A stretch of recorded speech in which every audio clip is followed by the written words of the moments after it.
ত্রিপুরা উনাকোটি খুব সুন্দর একটা স্থান। উনকোটির নামের পেছনে দুটি বহুল প্রচলিত পৌরাণিক কাহিনী রয়েছে। মহাদেবের অভিশাপ কথিত আছে, মহাদেব একবার বারাণসী কাশী যাওয়ার পথে 1 কোটি দেবদেবীকে নিয়ে এই স্থানে রাত্রি যাপন করেন। তিনি শর্ত দেন যে সূর্যোদয়ের আগেই সবাইকে উঠে কাশীর দিকে রওনা হতে হবে। কিন্তু সকালে উঠে মহাদেব দেখেন যে তিনি ছাড়া আর কেউই ঘুম থেকে ওঠেনি।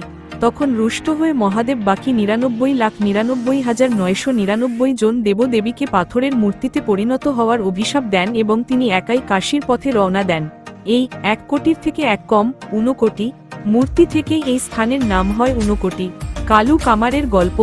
কালু কামার নামে এক শিবভক্ত কৈলাসে শিব পার্বতীর সঙ্গে থাকতে চেয়েছিলেন। মহাদেব তাকে শর্ত দেন যে যদি সে 1 রাতের মধ্যে 1 কোটি দেবদেবীর মূর্তি তৈরি করতে পারে তবেই তার ইচ্ছা পূরণ হবে।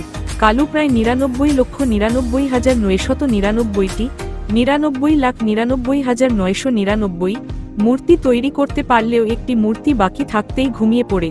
ফলে শর্ত পূরণ না হওয়ায় সে কৈলাসে যেতে পারেনি এবং সেই 1 কোটির থেকে 1 কম মূর্তির জন্যই স্থানটির নাম হয় উনকোটি। উৎসব। উনকোটির প্রধান উৎসব হল প্রতি বছর চৈত্র মাসে শুক্লপক্ষের অষ্টমী তিথিতে অনুষ্ঠিত হওয়া অশোকাষ্টমী মেলা। এছাড়াও শিবরাত্রি ও মকর সংক্রান্তিতেও এখানে ভক্তদের ভিড় হয়। উনকোটি সম্পর্কে আরও নির্দিষ্ট কোনো তথ্য জানতে চান, যেমন ভ্রমণের উপায় বা ঐতিহাসিক গুরুত্ব, এখানে